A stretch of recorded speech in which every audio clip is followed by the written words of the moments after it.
Ahora bien, si todo fuera malo, pues el nivel de desaprobación no sería del 57%, sino que sería más del 90%.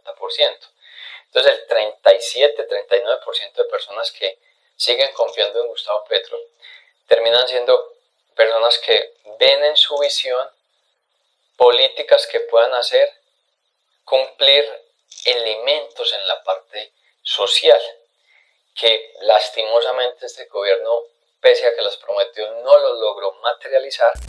Hola, bienvenido y bienvenido a Sectorial. Aquí transformamos la información que produce el entorno en una serie de estudios que te ayudarán a crecer en ventas porque te mostramos dónde están las oportunidades y a disminuir costos porque te mostramos dónde están los riesgos. Yo soy Alejandro Escobar Correa, trabajo en la gerencia estratégica de Sectorial. En este capítulo, ya tenemos presidente. Y si bien nos vamos a dedicar en varios de los espacios a analizar esas propuestas, entender cómo van a impactar favorable y desfavorablemente en los sectores y en las empresas, queremos empezar en esta nueva era en entender cuál va a ser el legado, la herencia que va a recibir el nuevo presidente producto del gobierno que cierra Gustavo Petro. Cuando empezó el gobierno de Gustavo Petro, previo, nosotros hicimos un capítulo que se llamaba Gustavo Petro 2022-2026. Sería interesante hacer un ejercicio, miren ese capítulo y contrasten un poco con los que les voy a compartir, porque es más o menos lo que se prometía en ese momento que iba a pasar en Colombia versus lo que está entregado. Crecimiento económico. Gustavo Petro recibió el país con un crecimiento anual del 7%.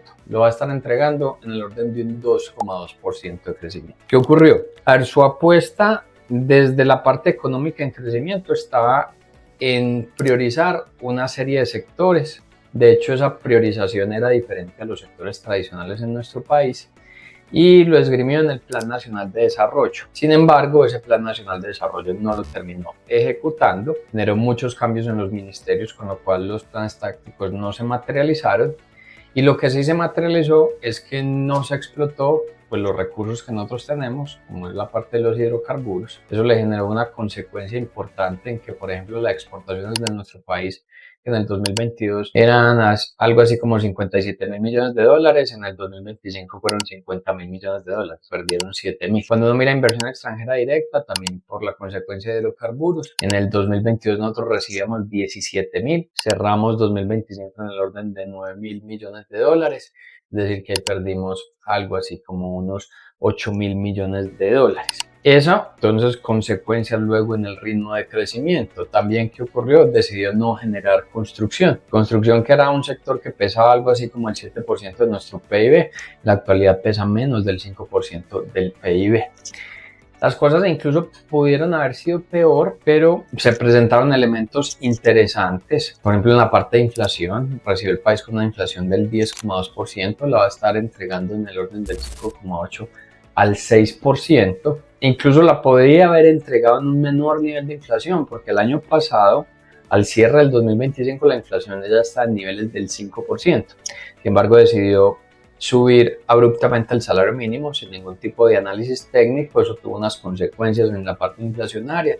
Luego, choques a nivel geopolítico global, también presionando la inflación, sobre todo en la parte de bienes energéticos. Y cuando tú no manejas bien desde la política económica la inflación, pues vas a tener una consecuencia que el Banco de la República, que es independiente y deberá seguir siendo independiente, pues va a controlar esa inflación por tu mal manejo económico. Entonces, en tasas de interés, Gustavo Petro había recibido el país con el orden de un 7,25% en tasas de interés de intervención, las va a estar entregando en niveles superiores al 11,25%. Uno mira luego elementos asociados a tasa de cambio. Nuestra moneda se ha fortalecido. Él recibió el país con una tasa de cambio de 4.300 pesos, la va a estar entregando en el orden de unos 3.500, 3.600 pesos. Sin embargo, esa tasa de cambio no está fortalecida, nuestro peso no está fortalecido por razones estructurales, es decir, porque están llegando dólares a través de inversión o dólares a través de temas de exportación. Entonces ahí hay una fragilidad en la sostenibilidad de nuestro peso. Y otro elemento, otra variable económica importante, que es el tema del desempleo. Recibió un desempleo por encima de niveles del 10%, del 11%.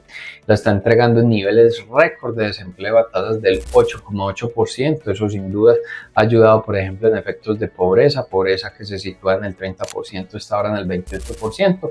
que ahí no es un récord en niveles de bajos de pobreza o menores pobreza, porque esos indicadores los teníamos por allá en el 2018. No logró combatir, pese a la disminución en tasa de desempleo, no logró combatir la informalidad, la deja en los mismos niveles, la informalidad en Colombia del 55%, no pudo combatir el autoempleo se mantiene en niveles del 46%. Y por otro lado, hay un efecto que por un lado es negativo, por otro lado también ayuda, y es que hubo un volumen importante de personas que salieron del país y no regresaron. En los últimos 6 años, alrededor de 1,4 millones de personas, para tener 5,8 millones de colombianos por fuera de nuestro país que no han regresado. Y pues si tú tienes menos personas en el país, eso le ayuda al indicador de desempleo. Y luego ellos pues envían las remesas a sus familiares acá. Entonces nosotros en remesas que recibíamos en el 2022 algo así como unos 9.000 millones de dólares, en 2025 cerramos con 13.000 millones de dólares, una de las grandes razones por la cual el consumo y el comercio le va bien. Entonces el legado desde el punto de vista económico de Gustavo Petro es bastante agridulce.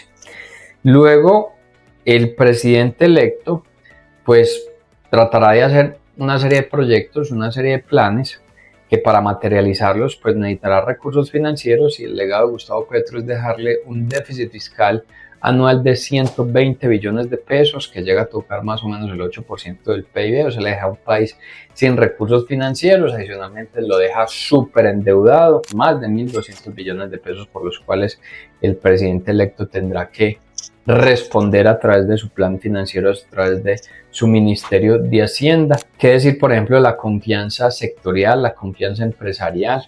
Nosotros la medimos al interior de sectorial. Ustedes pueden ingresar a www.sectorial.co, ingresan a la sección de novedades, ahí encuentran el índice, ese va de 0 a 100, donde 100 es plena confianza, 0 es total desconfianza.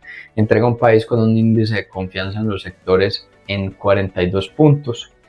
Entrega un país con un nivel de inseguridad gigante. Colombia lo entrega como el 15º país con mayor nivel de terrorismo alrededor del planeta. Entonces, las posibilidades de hacer una buena producción y desarrollo empresarial en el territorio es bien compleja, es también parte de su legado. Deja un sector salud en su mayor crisis en la historia, con una desatención gigante de los pacientes.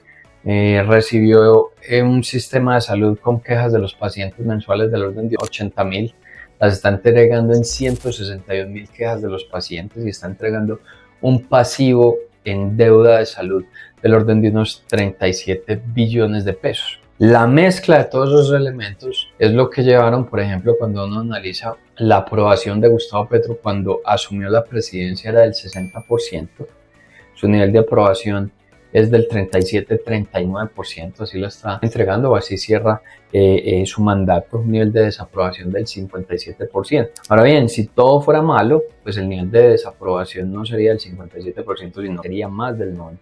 Entonces el 37-39% de personas que siguen confiando en Gustavo Petro terminan siendo personas que ven en su visión políticas que puedan hacer cumplir elementos en la parte social, que lastimosamente este gobierno, pese a que las prometió, no los logró materializar.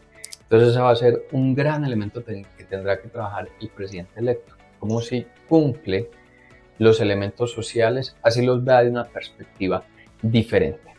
Ese es entonces el legado que recibe el presidente electo por parte de Gustavo Petro. Si ustedes quieren analizar muchos de los elementos que impactan al sector donde está ubicada su empresa, los invito a que consulten www.sectorial.co, analicen también nuestras diversas redes sociales, ahí compartimos constantemente contenido exclusivo. Nos vemos y nos escuchamos el próximo viernes en un nuevo capítulo.